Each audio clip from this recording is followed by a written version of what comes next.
So I said, no, no, no, it was supposed to be my pentakill. Why did you do that to me? I killed no one to free for champions. I can't believe you're trolling. No, it was supposed to be my pentakill. Why did you do that to me?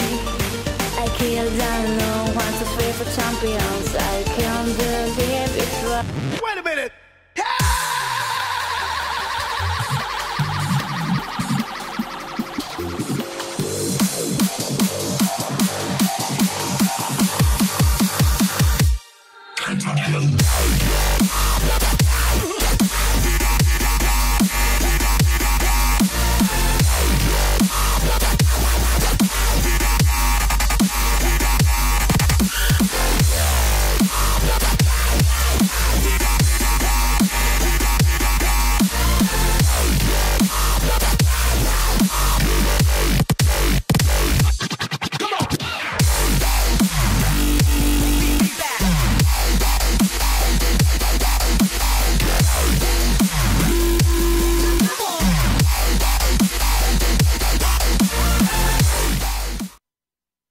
Okay folks, welcome back for another edition of Time Lapse. I'm Veewake and joining me today are the Danish brothers, NoiA and HeStEJoE-RoTTeN. How's it going, folks? Hello.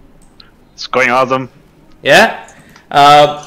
You made the long journey all the way from Europe to a humble Filipino land to Southeast Asia. I guess you folks are sitting right now in Manila. How's the first couple of days been like? It's been good, no problems so far. Just playing some Dota, eating some good food. We have a gym and we have a pool, so it's good.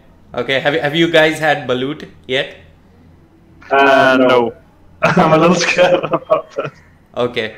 I don't know what it is.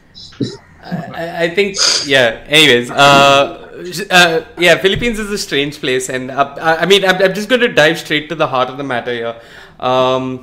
You guys have played in Europe with some of the best players, and now you're in SEA. What do you think still separates Southeast Asian teams from the West? Are we still not mechanically skilled enough? What's missing? I feel like C loves to be really aggressive many times. Okay. And it's kind of a gamble sometimes, I would say. Okay. Because what happens is if you go really offensive and you start ganking or pushing, you can get really punished by good teams. Okay, hold on, NoiA. So what I think is happening is that your webcam audio is on as well. I think your webcam's picking up audio as well. You'll have to go to your Windows options and recording devices. You know how to get there? Yeah. So I think if you go to recording, you should see microphone and you should see your microphone for the webcam. Just disable the webcam. That should be disabled now? Yeah, it's disabled now. Okay, that's better. Sorry about that, folks. Small technical hiccup, but we're back. So you were saying, NoiA, I'd like you to just start once more. Yeah. Is it better now? It is better, but okay, there's some strange echo. I'm not sure where that's coming from. Maybe it's from... Is it from HeStEJoE? Are you two really close? No? Yeah, we are pretty close. Maybe it's better now? Yeah, it is better now. What do you do? Okay. I just muted this. Okay. Well, so in my opinion, I feel like C can be really offensive, which is really good sometimes, but it can also be a little bad. Like if you play against some good teams and they know what you're doing, you can get punished really easy. Where I feel like in Europe, people are really good at farming, but also being offensive when they have to, and not so offensive when they don't have to.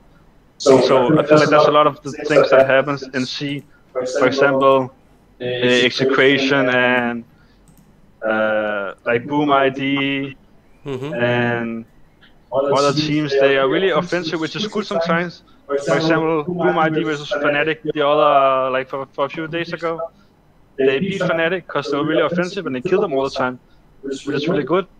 But sometimes they get punished because they go offensive and the other teams know what they're doing, and then they will get punished because they're waiting for them and kill them, or they get a better trade because they're doing something else. So that usually happens a lot, I feel like. Okay. I mean, so you're saying that what we're struggling with is that, I mean, we are just offensive to the point of throwing the game. Yeah, I think it is a more discipline in C. Like you have no plan B most of the time. Like, you just go plan A, and if it doesn't work, like you kind of have no solution. I think like the cores are really greedy in C. Like they don't really care about what people are missing. So you can just use the game disguise. Like at least what I experienced, like get in the C.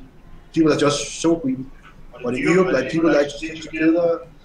So like if people are missing, they just like as a five-man group, like you can't really kill everyone. But in C, like you can always kill someone. There's always someone farming, showing on the map. Like, so I think it's pretty easy here. I think that people some more disciplined. Also, all the kind of C players are really young. So like maybe we need some more experienced guys coming from other countries, because I don't think C has so many old players like in China and EU and America. Okay. I think maybe it's just because it's young power right now. Okay. I'm going to ask you another. I mean, so you both feel like we're missing experience, we're missing leadership, and we're young, somewhat talented, but still have bad decision making. The talent's there, but we just make bad decisions a lot. Yeah. Okay. And I mean, when you look at it that way, the only team from C that has managed to have an impact outside of SCA, with the exception of MVP Phoenix. I mean, I think they played the Southeast Asia qualifiers when they went through to TI. But with the exception of MVP Phoenix, who were also just non-stop aggression, the only team that managed to do somewhat well was TNC. When Demon came in, and then you had 1437, and I mean, there's something going on there. There is some knowledge transfer from the West that does help us Southeast Asian teams really step it up to the next level and give competition to the West. So I mean, you think that we've got the skill, but we need leadership. Leadership is what's missing, and yeah, definitely. Yeah, you also brought in a new player. We don't know much about him. I believe you all have played with him a long time ago. Could you just tell us a little bit more about him? Because there's literally nothing about him on the internet. Yeah, it's Vinchix that you're talking about. Yes. It's our new mid player who we have been playing with in the past. Me and HeStEJoE have been playing with him in Danish Bands before. Okay. We were lacking a mid player, and we were looking for the best mid player possible back then. And we had been playing a lot of pubs with him, and he seemed like a good guy. He was good. He was high on the leaderboard back then, and he still is now actually. Okay. So yeah, we tried him out, and it went pretty good. He has some heroes that he was really good on, and we abused that a lot. We like to be like abusing heroes. If we are good on them, we pick them a lot. Like when we played with Ace, also we picked a lot of heroes that we are really good at. So we're abusing the heroes that we are really good at, you can say. So yeah. Yeah, I remember when you guys were in Imperial with Ace, you picked him a lot of one position center. Am I right? That's right, yeah. I remember that very clearly. He picks up a Heart of Tarask, has the Dagon level 5 and just goes absolute bonkers. But, oh my gosh, I hear a siren behind you. But okay, excuse me. Siren's bloody distracting. But yeah, so you picked up a new player. He's from Europe. Who's been leading the chart so far as entity is concerned? Who's been gathering these players? Is it you? Is it Job? Is it the organization? Is it all of you? I would say that all of us have been contributing with something. Like we're all looking for players, talking with players, because it was a little hard to play. I mean, find a player after the roster lock. It's like you get a little limit, you can say, but I still have some connection, and I got pinged, you can say. I was the one talking to him and asking him how he was doing and everything, and yeah, he was ready to go pretty fast, so that's really great for us. Okay, another quick little bit of technical support, considering that we are from India and India is a country of technical support. NoiA, I want you to go into your recording devices once more. Because I'm still hearing this nice echo from your end. Sorry about this. Please just go to your recording devices and right click on your microphone and properties. Yeah? Oh, yeah. Yeah. Do you see listen? Yes, I do. Okay. Is listen, click on listen, and is listen to this device checked? It was? Got it. Yeah, just uncheck it. And HeStEJoE do the same as well. Yeah, it's been unchecked all the time, so I'm not sure. Okay. Huh. Is it still bad? No, it's better. I don't know. Every now and then your voice echoes, but yeah, I don't know what the issue is. In the sound test, it was okay, but anyway, hopefully it should be better now on. Envy's been in Southeast Asia for a long amount of time. He's been playing pubs here. He's been just going through the grind. But what's your experience been like playing pubs in Southeast Asia so far? What are the differences that you see in EU pubs and Southeast Asian pubs? Well, I feel like there's a lot of players that wants to play cores, which are maybe not so good, I would say. Like there's a lot of players that are not so skilled, I would say, and they want to have the important roles. Okay. So what happens is usually I would play support. I usually play support most of my pubs to practice some stuff, and I would always end up with some carry who is maybe not so good, or maybe need to like do some like they're trying to do something, but it's not so good. You can say they always kind of throw the game in some way because they don't listen. They usually don't want to listen because if you say something and then they make a mistake because I said something, then they're like, okay, fuck this game, I'm just gonna go through or something. They can get pretty mad. Okay, so everybody wants to play core. Yeah, I would say that. A lot of people want to play core. HeStEJoE, do you still play? Do you play a lot of offlane in your pubs, or do you go mid or safe lane, or? I usually play offlane. When I get my game, I just ask for offlane. Okay. Usually they give me because I'm pretty high rank. So, but sometimes I need to play position 5, but I kind of controls the game and kind of win it for us anyways. But yeah, there's so many small kids who like get so mad at nothing, and if you don't get that lane, they're gonna be so mad and throw the games. Kind of the same as you. They're just like mad Russians in a way, but they don't talk so much. Like usually Russians just keep talking, so you don't need to mute them. They're pretty nice, yeah. At least some of the people to mute. So that's pretty nice. But they're not so skilled, I would say. Like the Russians are annoying, but they're skilled. But here they are nice, but not so skilled. Okay. At least what I've experienced right now. Okay. Okay. So, I mean, there you have it. I guess Envy wasn't and he wasn't entirely wrong. Yeah. A bunch of unskilled, arrogant people. That's what SE is all about. Yeah, could be, but yeah. Anyway, I'm going to move on to my next question, and this is something that really kicks in at the higher level, and this is something we've been debating a lot here in India as well. When is a coach a luxury or a must-have, and when is the team ready for a coach? When is a coach wasted? I feel like when the team is good enough, like the high teams, Secret, Liquid, LGD, Fnatic, all these teams, I think they need a coach. Especially when they go to LAN, it's really nice to have a coach, because I also talk with Ace about this a lot. Because after he joined Secret, I still meet up with Ace sometimes in real life when I'm in Denmark and talk to him and stuff and hang out. Because I also asked him about this with the coach thing, and he also said that it's really nice to have them to LANs. Because if there's something you want to talk about, or if you're frustrated or something, so instead of letting it out on your teammates, you can talk with the coach about it. If there's something you need, you can talk with the coach about it. Or if there's something you're missing, the coach will say it to you. Or if you're doing a draft, the coach will help you through and say, remember when we played the scrims, guys, then we should maybe not do this again, or we should do something else. So I think it's really a must when you're playing with the good team and you're going to LANs. It's like a must, I would say. Okay. I mean, basically, when you guys get a little better, I mean, when you're up there, no, I mean, like, this isn't anything personal, but like, when everything is working well with the 5 that you have, and when you want to take it to the next level, that's when coach is a must. Okay. I feel like you need to be really good as a team before you get a coach, and you also need to respect his, like, the way he talks, and you can't be like low team and like kind of have a coach. Okay. Like, you need his respect, and you need, like, maybe he's a good player, like then you can get him in. You can't just get like a random guy. You need to respect him. And maybe he was player before, now he's coach. Like, I think it's really hard to respect a coach who didn't play games at all. So like you kind of need to have like a better player who goes into coach room. Okay. I think it's really hard to respect him. Okay.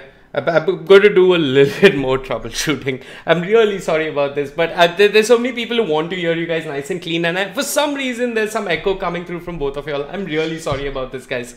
But again, are you guys like close by in the house? Yeah, we're close by. Maybe that's fine. Okay. So I think I can fix this. Once again, recording devices. Right click on the microphone that you're using. Properties, levels, and just reduce the level a bit. Yeah, try to put it down. Yeah, bring it down to 50. Bring it down to 50. It's okay. I can boost you guys up from the call. Okay. Hopefully this should work a little bit more. We've got questions coming in. I'm going to take them as and when they come. Reddit has even jumped in, so we've got a bunch of questions coming through from Reddit. And this is Chosen 534L. This might be a little late, but are they happy for Ace? Crit used to tell everybody how underrated he was, and now he's #1 in pro circuit points. That's the question. Are you guys happy for Ace? Yeah, I'm really happy for Ace. He's a great guy. He deserves the best. We always had a good time together, and I have nothing bad to say about him. He's a nice guy. Yeah. So I'm happy for him. Okay. I like this question. This is a little. I really like this question. What is your favorite food so far in Southeast Asia? I don't really like so much. Okay. I usually just eat the fried chicken. That's it. Fried chicken, yeah. I mean, I'm kind of a meat guy, but they don't really have any good meat there. So what? Could you come again? What? Like I'm a meat guy, but they don't have some good meat here. Okay. Like they only eat like chicken and fish. Okay. That's not really my style. Okay. So I'm trying to just. I love to try new food, so I love it here. That's nice. Okay. I'm just not so sure about the balut. I'm still trying to stay away from it for now. You'll get there. I think in a month you'll be gobbling down that balut.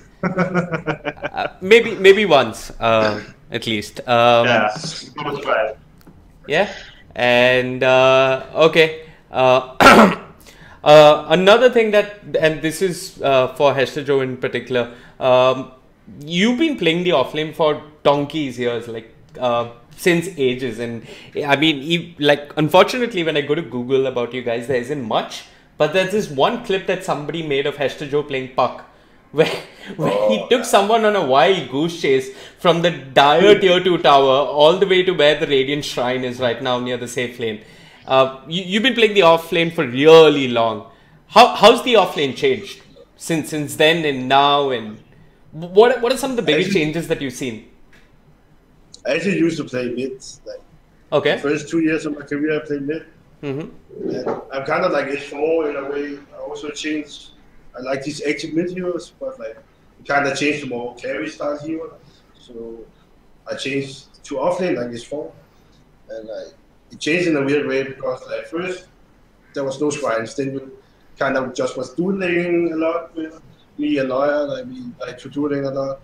It was pretty hard. Like they usually just like put a bane or something, and then you kind of can't really do much as a no.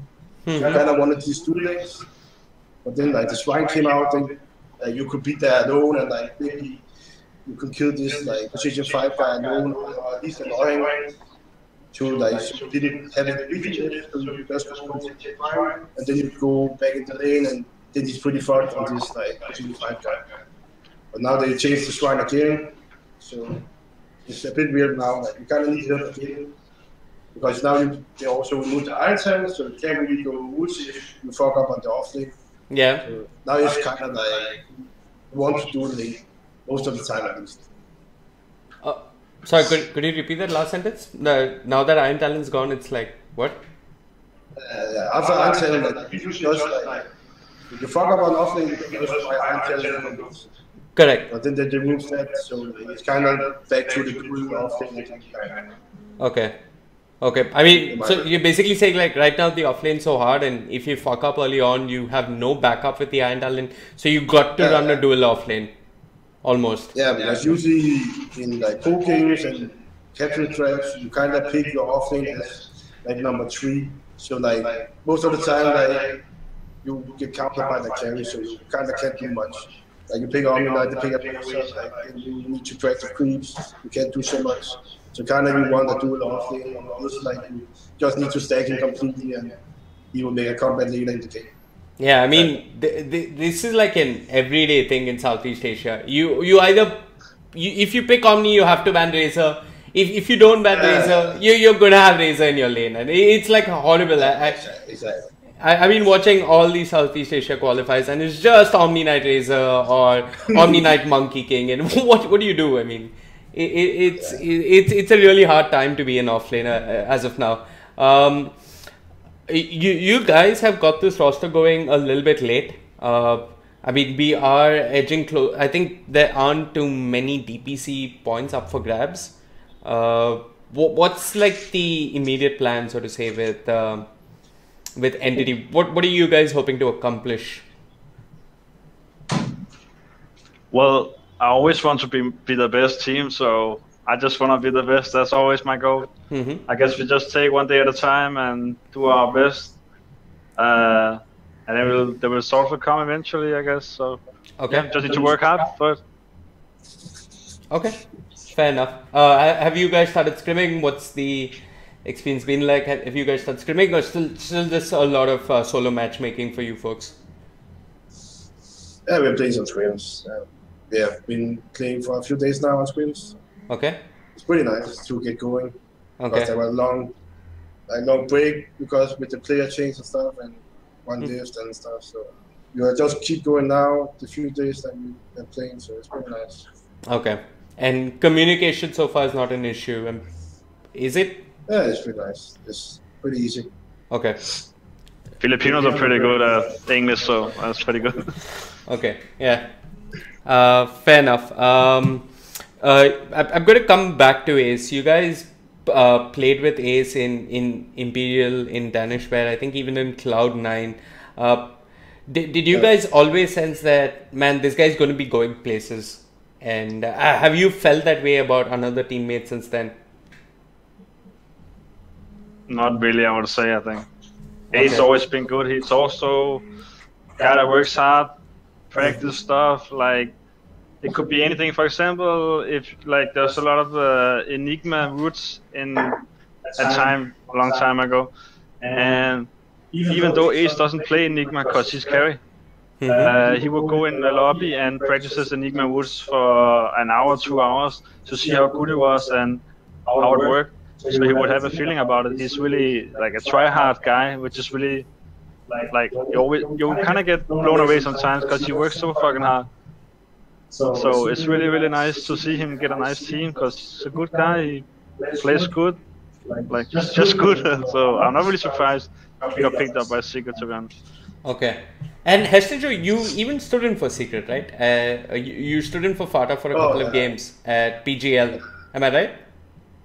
Yeah, I did. Tell us a little bit more about how your experience was with Secret. What do you take away playing with Puppy, and what do you think separates them from the rest? I mean, tell us a little bit more about your time at Secret, because you played a fair amount of games with them, if I'm not mistaken. Yeah, I played a few games with them. Like, they're pretty nice. You kind of feel like they're friends, like kind of family. So like it's just a nice environment. There's no stress. And he picks up heroes and he says like do this and this. And like if you fuck up, there's nothing like okay, we just do this next time and then we do this. And there's no stress, so it's really nice to play with them. And like probably like he's so smart. Like, he says everything you need to do. And it's just so relaxing to play with them actually. Okay. I'm going to jump into. I'm sorry, I didn't catch that. What? Nothing. It's fine. Nothing. Okay. I'm going to jump into a bunch of questions that we have from the audience. We actually asked the audience to chip in with a bunch of questions. This is question number 1, and I guess NoiA will probably be more suited for this question. It's coming in from Bharat Chanda. What's your opinion on the 3v3 mid meta and offlane being more of a star-oriented position? I don't know what he means by star-oriented position, but heck, 3v3 mid or 2v2 mid. Oh yeah. Well, I think it's because you want to secure mid lane as much as possible. Because if you get behind in the meta, is not so good, especially when the mid player, because the mid player is gonna do a lot of plays.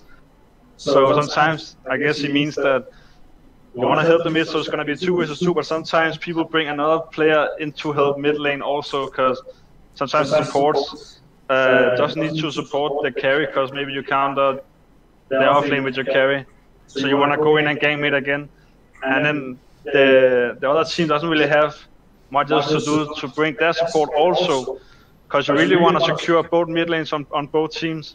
So I think it's fine to do. I mean, I guess it depends what the trade-off is, because maybe you could also go gank someone instead of going mid. So it's a trade-off, I would say. I think it's fine to do. Yeah. Not much to say about it. It's fine.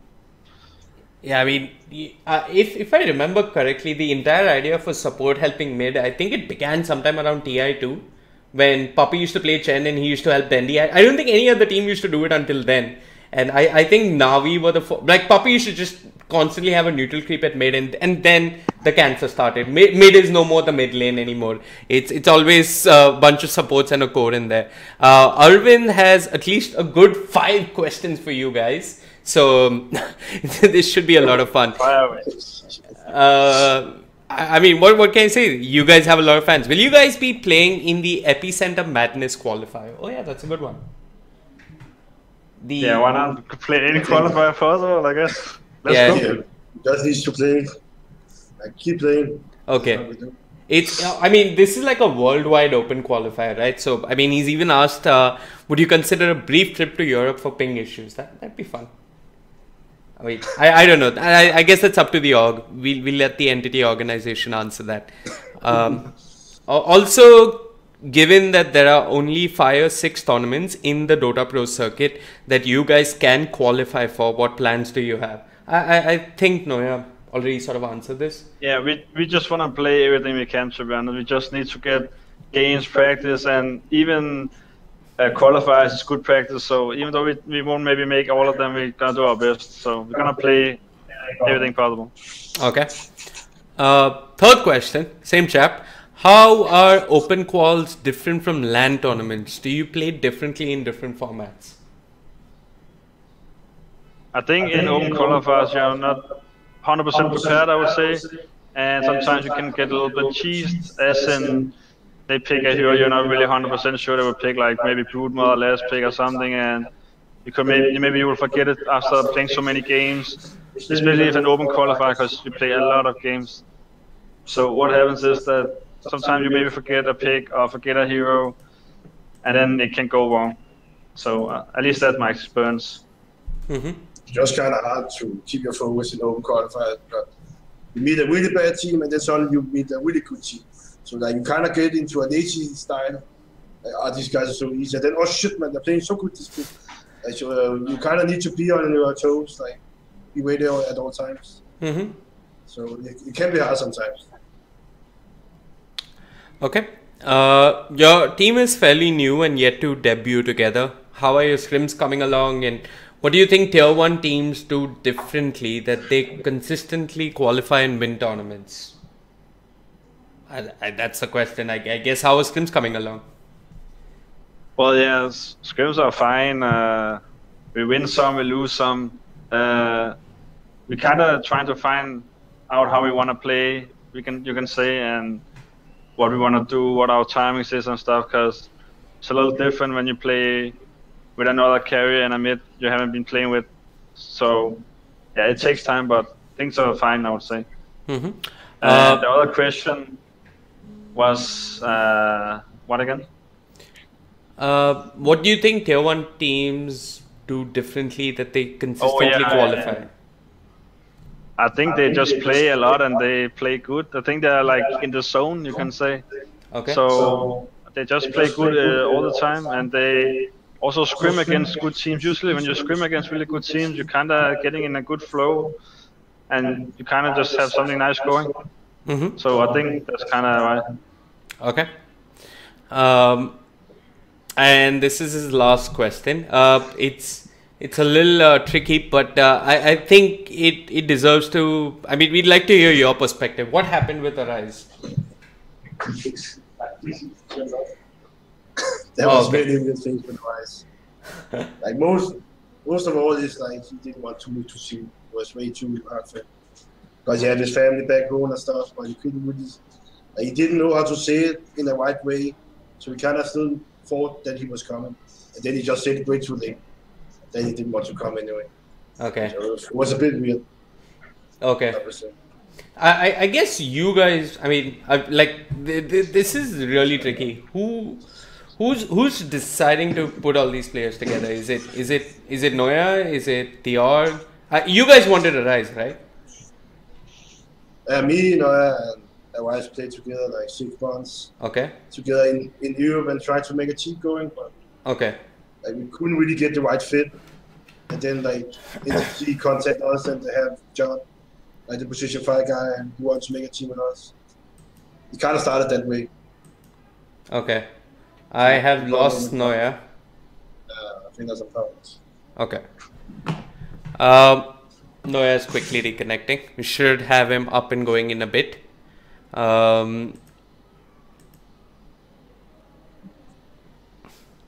Okay, last question, and this one is it's from Balaji. Just gonna wait for NoiA to reconnect. Hopefully, he should be back up soon. Can you hear me? I can hear you, but I can't see you. I can't hear him. Oh, I heard him for a second. Maybe it's through my microphone. My webcam is going crazy this man. What? I can't hear him. I think you hear him through my microphone. Oh yeah. My webcam.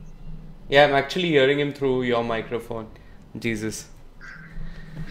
The sea problems. Never have any. Okay. I think he should be back up soon. Sorry about this, folks.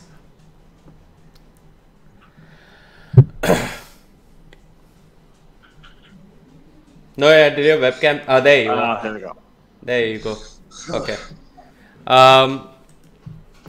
This is the last question. It's from Balaji.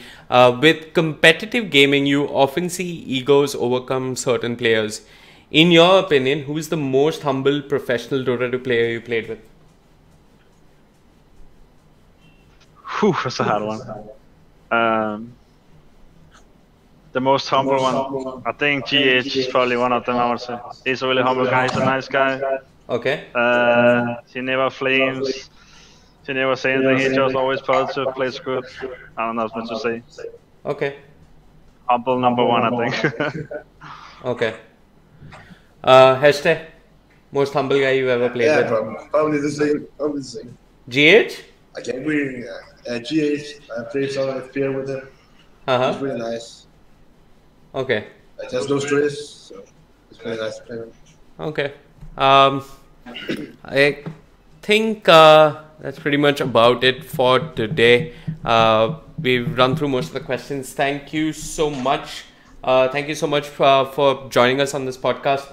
Hopefully the next time we do it, and we're definitely going to do this once more, we will hopefully fix the sound a little bit. Sorry about all the problems, boys. Yeah, but it's good. Thank you so much for tuning in. Any last shout out to your fans, to your orgs, to your friends, to your family? Now's your chance. Yeah, shout outs to all my friends, fans, everyone watching, all the Indian guy watching, AFK Gaming, Industry. Thanks for having us. It's been nice. Okay. Thank you, NoiA. Thank you, HeStEJoE. And thank you all for tuning in. Have a good one. Bye-bye.